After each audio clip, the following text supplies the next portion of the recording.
Chapter 101, verses 1 through 8, if you would like to join me there in your Bibles.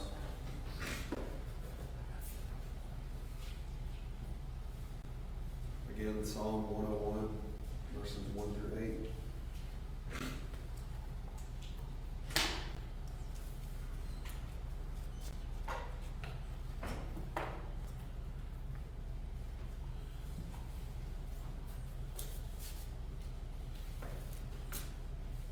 Before we begin, though, I just want to start with this letter from a college student that she wrote to her parents. It starts like this. It says, "Dear Mom and Dad, I'm sorry to be so long in writing you. Unfortunately, all of my stationery was destroyed the night our dormitory was set on fire by the demonstrators. I'm out of the hospital now, and the doctors say that my eyesight should return sooner or later.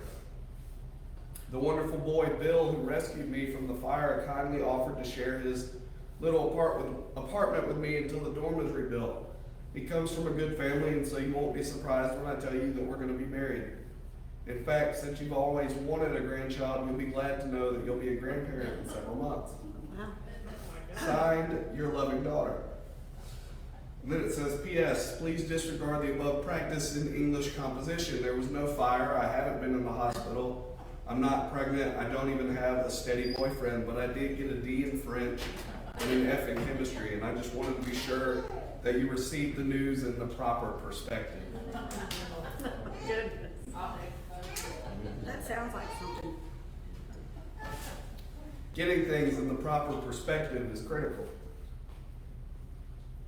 As we take stock on a new year, few things could be more important than building a godly home.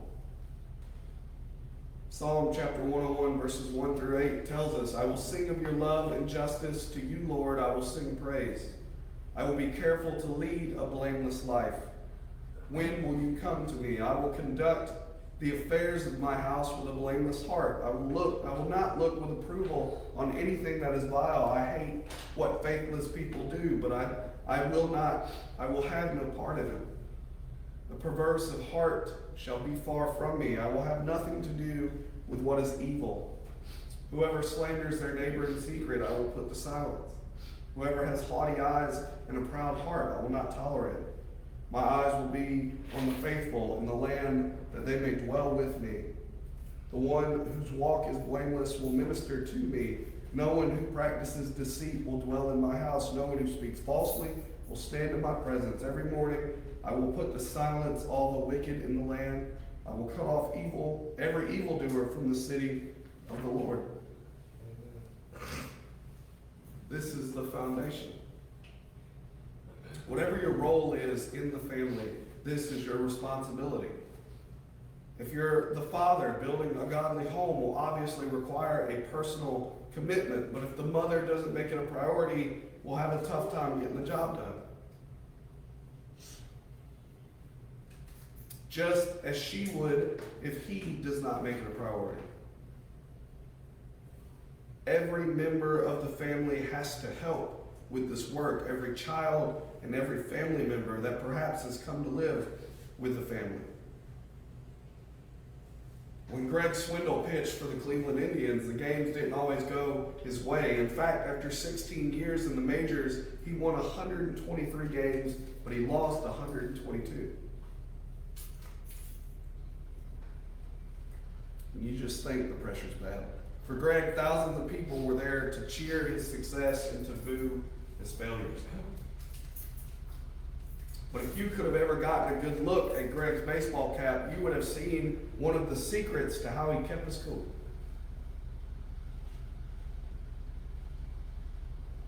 Stitched in white in very small letters on the underside of his baseball cap was January 21st, 1991.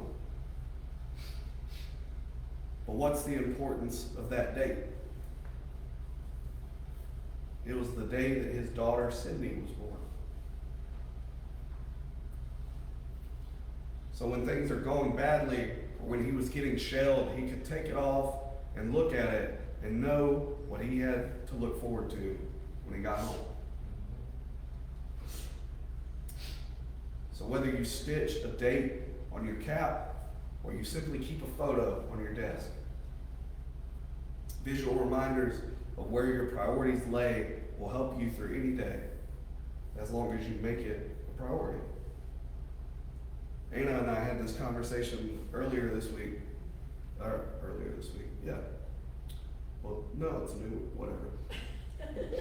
We had this conversation in the past about having something to look forward to. Always have something to look forward to in your day. Whether or not work sucked, you know that you can come home and see your family and see your boy with his hair mangled. And it was hilarious. It was Anna was like, he's after we got him from Nancy's with his hair, and Anna was like, oh, he's so cute, and I said he was cute. Stop. Now he's returned. He's all right now. Oh my gosh. Stop. I'm just picking. I really should stop picking at your mom. She's not gonna come home. No, it's just not gonna come home. Yeah. We're gonna be in trouble. We're in trouble. Yeah. Oh, wow. Oh, excuse me. Papa's on his way out. Oh, we're all in trouble. Yeah, we're all in trouble. Let's start this new year over.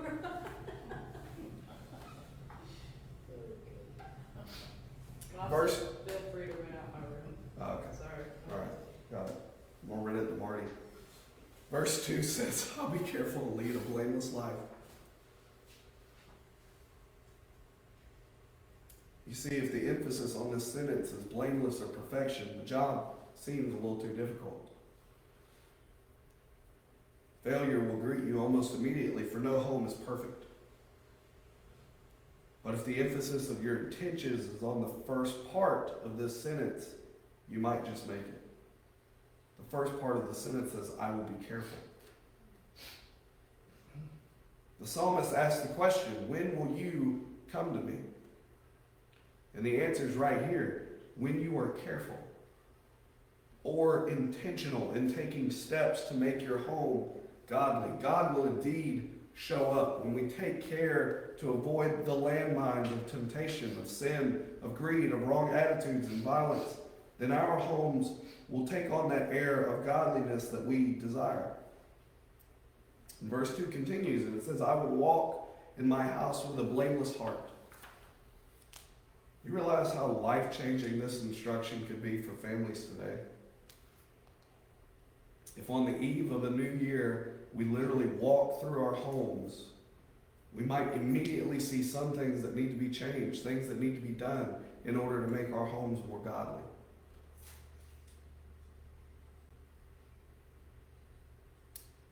But it's key to remember that this requires a personal priority.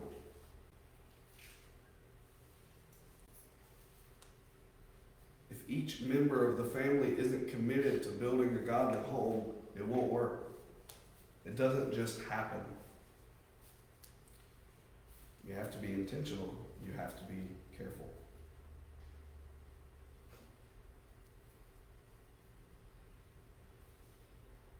So are you willing to be careful? If so, you're on your way to a great year. You certainly won't be able to control what your neighbors do or what the rest of our culture does. But you can make some decisions for your home, for your family, that will be incredibly beneficial to you and bring honor to God. Verse 3 says, I will put no vile thing before my eyes. Ralph W. Beating, founder of the Christian Appalachian Project, tells of an Easter visit he and some ministry volunteers made one year to families living along the Kentucky Mountain Creek bed. And they stopped at a shack where a woman and a man lived with their children. And their only heat came from a fireplace. And they proudly ushered their visitors over to the corner of a dim room where they had a 2-month-old child.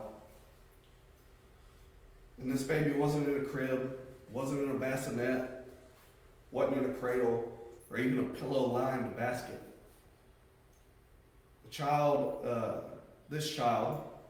This family's most precious treasure, lay in a cage made of tightly woven chicken wire. Those are some good looks. And Beating said, after a moment of stunned silence, his curiosity and concern got the better of him. And he asked the parents why they had their little child in this cage. And he'll never forget the answer. The father said, we have to have him in this little cage, so that way the rats won't eat on him. Oh my gosh. You see, your reactions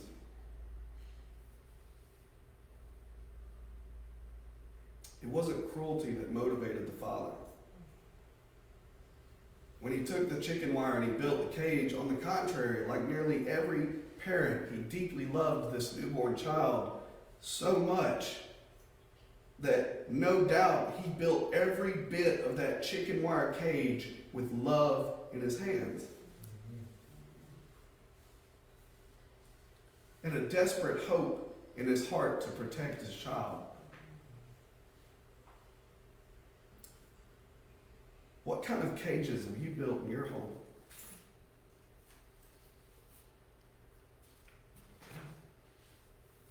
Every parent will take different steps of cage building, different rules for their own homes. But one thing that is unquestionably true, the Bible says a godly home will put no vile thing before its eyes. You and I may not be able to do much about our national morality, but every one of us can take control of our own homes. And that's exactly what the Bible has asked us to do. Be sure to walk all the way around your house. Look at your calendars, look at your artwork, look at your clothes, look at everything, and build a godly home by paying attention to what you see. Take control of what you see. Verse 6 has one of the most important and delightful instructions in all of the Bible. It says, my eyes will be on the faithful in the land, that they may dwell with me. He whose walk is blameless will minister to me. You see, here we have God-given instructions to surround your family with friends who will bring their priceless friendship into your home. You may share vacation time with them. You might enjoy the most memorable times of your life with them. What a positive thought that my eyes will catch the godly people in my community. I will befriend them and they will spend time with me and they will minister to me. So 2 things. Talk about your faith with your family and friends. Make it part of your normal conversation. We talk about all kinds of other things. So it should be natural to talk about what's most important in your life. Be consistent. If you will make a commitment to be godly, to carefully remove elements of evil in your home and replace them with the things of God, people will notice. Family will notice. Friends will notice. Your children will notice. You will notice. And changes will take place. It's like playing a musical instrument. You may not be so good at it at first, but if you hang in there, the music will get better in a very short period of time. And in a few years, you might even master it. I'll close with this. If you've heard of Al Capone, have you ever heard of Artful Eddie? Maybe you have. If you don't recognize the name just yet, Eddie was a product of gangster life in the Roaring '20s, and he actually ran Al Capone's dog tracks. You see, the trick was that he overfed 7 dogs and he bet on the 8th. And he always won. It worked. Worked like a charm. And he was set for life. He had a life of wealth and prestige and style, but Eddie turned himself in. And he actually told on Capone, and soon he suffered the fate of Capone's, that many of Capone's enemies had come to expect. He had 2 shotgun blasts that did him in. But why would Artful Eddie give up a life of leisure for a life of honesty? even if that life was short, was his child. Eddie had a son. And Eddie wanted the boy to have a decent father. He wanted desperately to clear his family's name so that way his son could have a clean slate.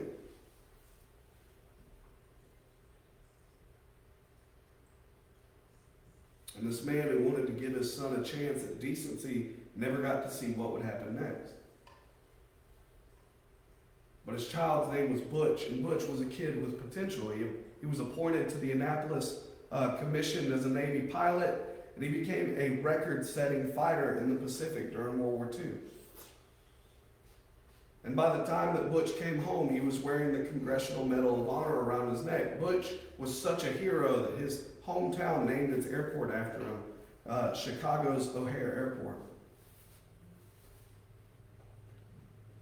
But none of it would have ever happened if it hadn't been for a dad who wanted to give his son a good home, a clean name, and a chance at decency. So when you make building a godly home a priority, it will cost you dearly. You'll have to watch what you watch. You may not see as much as you used to, but you can change. And with the help of godly friends, you can build a godly home. And you can pass down an inheritance that will withstand the fires of time. You can pass down an inheritance of godliness. And so as we go into a new year, that's what I'd like us to focus on.